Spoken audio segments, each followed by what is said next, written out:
Hello, everybody. Princess the Bear here, and we're back at EPCOT. It's been a couple of years since we've been to La Hacienda de San Angel, but we're here. We made a reservation a couple months ago. Yes, took a while. Totally forgot about this. It's one of those days where we planned something, then we completely spaced, and it was like, oh yeah, we have a reservation in there. So here we go. We're off to LA. You heard the drill.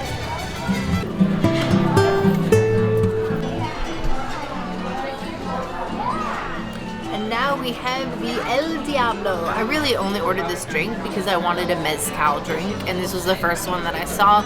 Not realizing that they have all of the La Cava de tequila drinks here as well.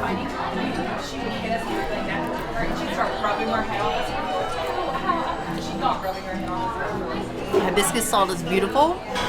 The cucumber and the jalapeno balance beautifully. It's like a 2 out of 10 on the spice scale. It's not spicy. But it is refreshing and a little bit seedy. So I suppose I will rate it 3 out of 5 cucumbers. This is the one time that I will approve of starting in Mexico. If it's one thing that they know how to do here at EPCOT is make a margarita. They sell enough of them, I would hope so.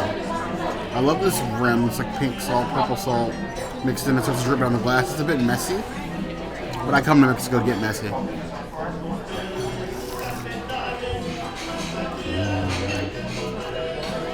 There's something about mezcal and well-balanced margarita. There's like that smoky feel, like this is going to lead to good times. And doesn't disappoint. It's solid. I wish it was a little bit spicier, but it's still your above average margarita. 3.5 out of 5 plus.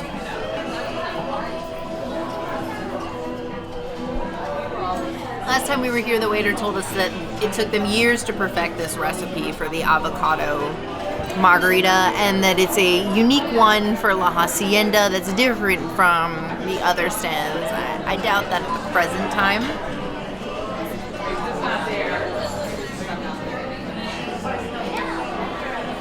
Oh, it tastes like a melon popsicle. If you've never been to EPCOT before, and it's your first time at the Mexico Pavilion, absolutely get this drink. This is a 5 out of 5 avocados. I'm not even big on the frozen drinks. This one hits every time. Hard and solid.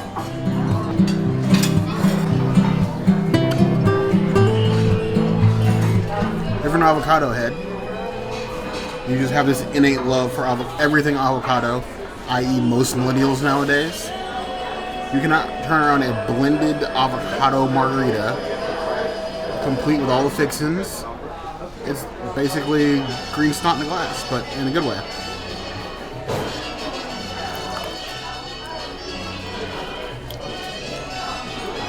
It has a unique flavor that not everybody's going to love. But trust me, this is all definitely a must try.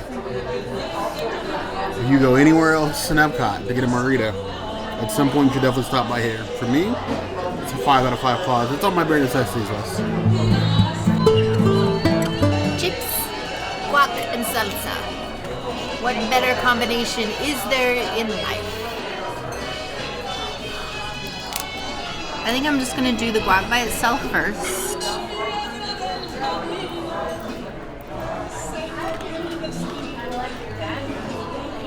Okay, it's fresh. It's decent. It reminds me of El Torito, which is like a chain. It's got a little bit of a kick to it, which I like. The avocado by itself, I'd probably give like 2.5 out of 5 avocados. But usually the elevated way to do it is to dip the avocado in the salsa.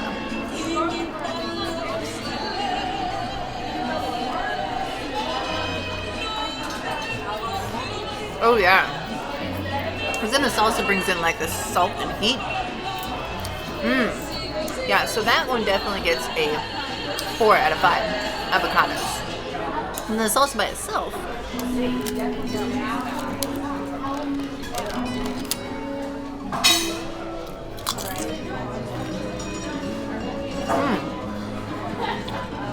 very much like a pico. It's got a beautiful balance of heat and juice to it. Lime juice, lemon juice, I think. Very, very good. I give that 4 out of 5 tomatoes. The chips by themselves is like not overly salted. They taste like your basic chip. Overall, I would give this appetizer a 4.5 out of 5 chips. This is what you want to start your meal with.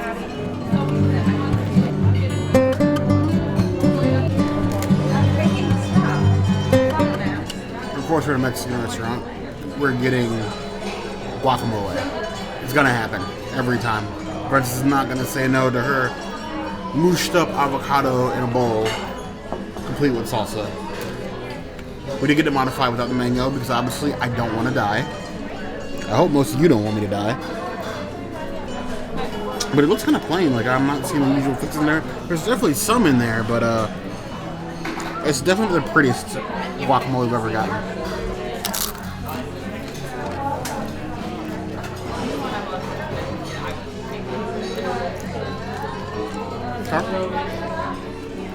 Definitely got a slight kick to it, so they added something to it. It's fresh. I like that it's a little bit chunky. Not gonna complain about that. Now with some of the salsa.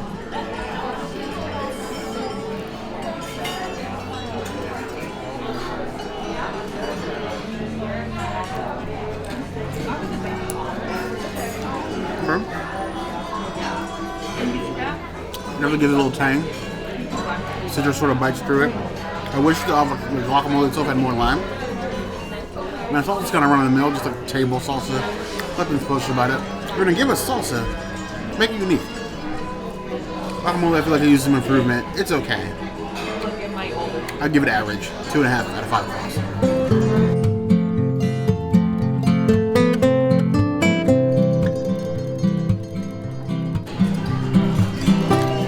Pre-vegan days, pre-vegetarian days, my favorite thing was cheese enchiladas. Now I have enchiladas with Gardein chicken and Daya cheese. In California, your enchiladas are usually with a cheddar or yellow cheese. The Tex-Mex is typically a white cheese. So I feel like we're getting the Tex-Mex vibes here, which I'm not mad about.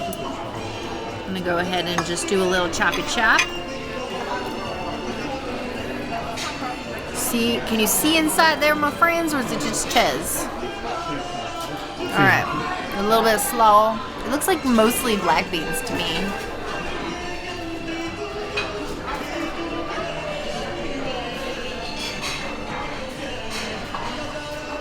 Okay. Now that is weird. I really don't know what to make of that. It's sort of giving you the enchilada vibe, but extremely artificial. The cheese is very fake tasting. It's Gardein chicken, so it also tastes very, very like chicken noodle soupy, which is weird. So it's almost like a chicken noodle soup chicken with rice, with beans and Daya cheese on top. Like a light sauce, a little bit of a slaw. I'm a little indifferent on this one. I might need to take a few more bites and reassess how I feel, but at this point, I'm gonna say thank you. 2 out of 5 Mexican flags. Just meh.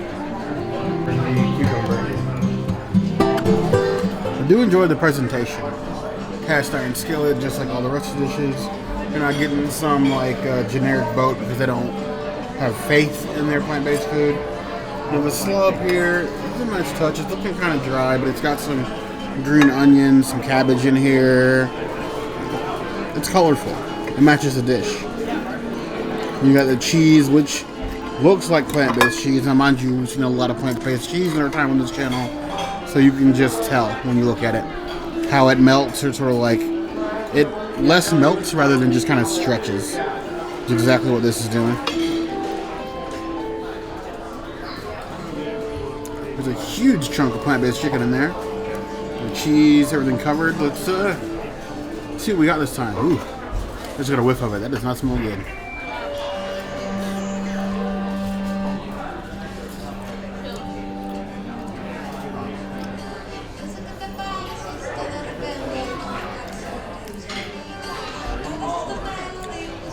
Well, that was interesting. Not a good way. It's like,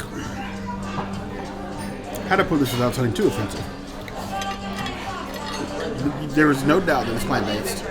It tastes plant-based. It tastes like something you get in like a kid cuisine, or like the taco Lunchables, sort of like that. So it's like that level of like processed fake chicken with like the plastic cheese and like the enchilada wrap just disappears with the way that the cheese just sort of binded to it, and the slaw with being raw and no little sauce on top of that doesn't really do it any favors. I like that they're offering something different than last time we were here, but this definitely seems like the weaker of the dishes that we've had there so far. I would definitely give this a 1.5 out of 5 stars. I would not order this. It's edible, but just barely. It's more like pizza than Mexican food.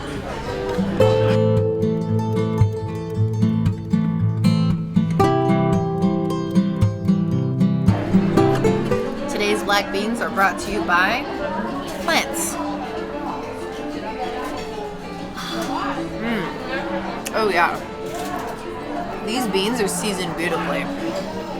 This is like basically what I make at home with black beans, like a nice beautiful seasoned black beans, some bay leaf and all that goodness, like pressure cook. Absolutely yes to this. We do have a recipe on our channel of how to make something like this. We'll put the link to that in the description box down below. Very big win on these beans. We stand a good black bean. I love how it's just like the right amount of black bean and then like soupy. Looks hearty enough.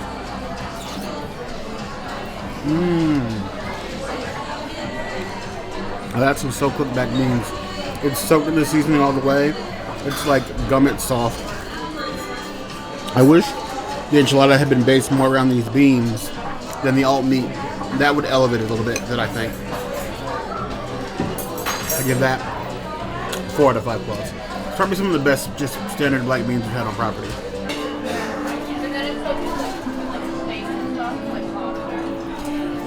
There are 2 different rices that are typically served here. One is vegan, one is not. This one is. It's got a nice like cilantro, lime seasoning smell to it. That's what it is. And it's not lacking in flavor at all. This is very delicious. If I wasn't sharing this dish with Bear, I would inhale this entire thing by itself. It's got a lot of flavor, which I wasn't expecting. You usually expect this rice to be a little bit bland, but La Hacienda knows how to season their food, you guys. Big win. This is a huge and vast improvement over the last time we were here. The vegetarian tacos, they were alright. I was pretty full when I had them. They were alright. This might be a little bit better of an experience, I would have to say, even though it tastes a little more artificial. It's a better experience. If you don't want alt meats, you can probably still ask for the vegetable tacos, just like veggies in a shell. So ask for that if you don't. Otherwise, try this. It's definitely different. I would give this 2 out of 5 enchiladas. This rice, this looks like a base cilantro lime rice.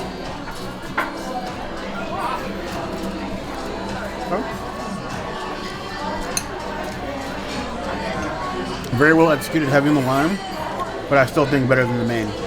3.5 out of 5 balls.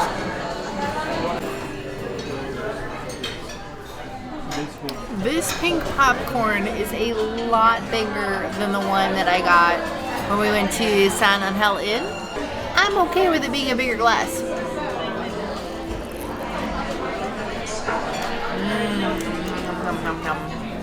That mezcal is just my jam. I'm so obsessed with mezcal. Thank you, NPH, for that.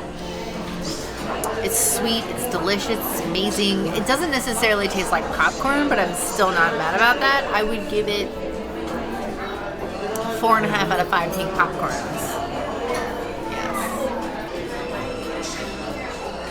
The pink popcorn, I believe you could just name it if you look down in it. It definitely looks like popcorn in it. And it's pink.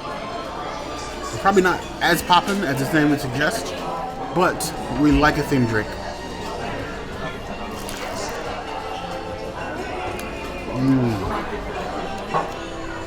Super sweet, super smoky. It's amazing how coming to EPCOT will change our drink choices.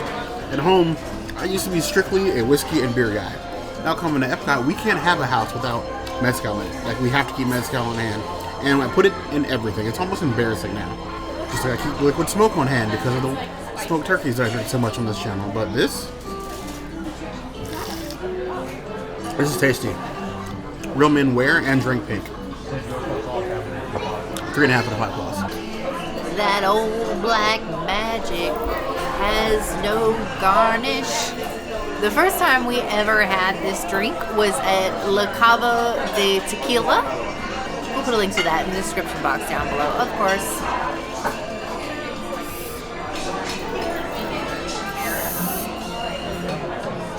Do you see this?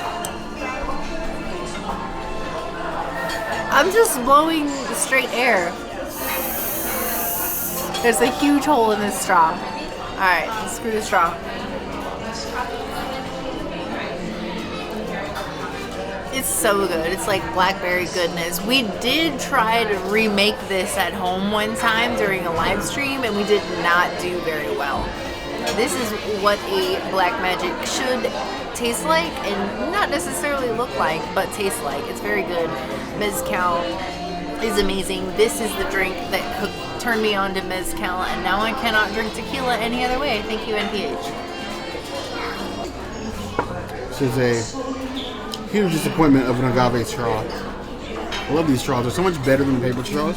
They hold up better to these frozen drinks, but clearly this one is man down. Thank you, Neil Patrick Harris, for making this deliciously expensive drink that we can't help to buy every time we see it. Let's hope it doesn't cast a spell on me.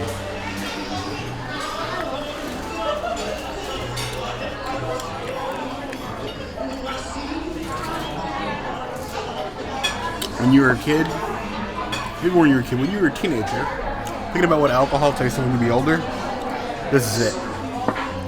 4 out of 5 plus.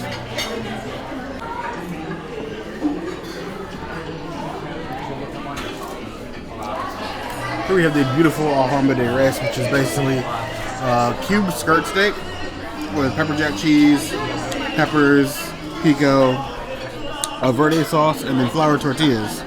Now, it looks like a small helping, but we got this. That's deceptive. We went to San Angel Inn. It's the same thing. This portion looks small, but after you get these tacos in you, the sides, you're going to be full. Don't overorder.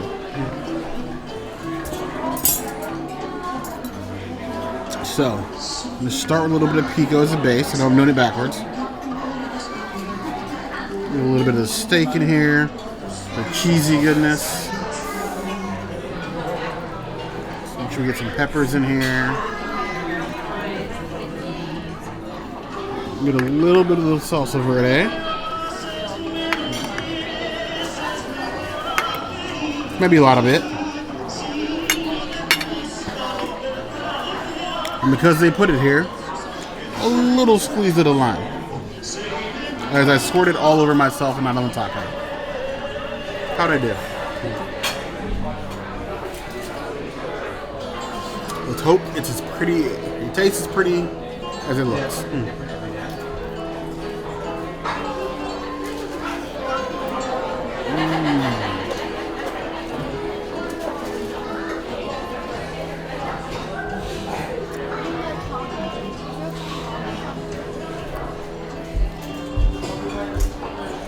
Skirt take is a perfect amount of tender and juicy. So the juice, I feel like they let it rest inside the cast iron skillet. It's medium rare. It almost falls apart as you chew it. With the cheeses and the peppers, it just feels like a sort of like a fajita blast in your mouth, but in a taco form. This is really good. It's like fresh, huge pieces of steak. The right amount of pepper, so the overpowers it and goes together really well. I would order this in the regular. I'm impressed. 4.5 out of 5 plus. I made a bite of the enchilada with rice and beans.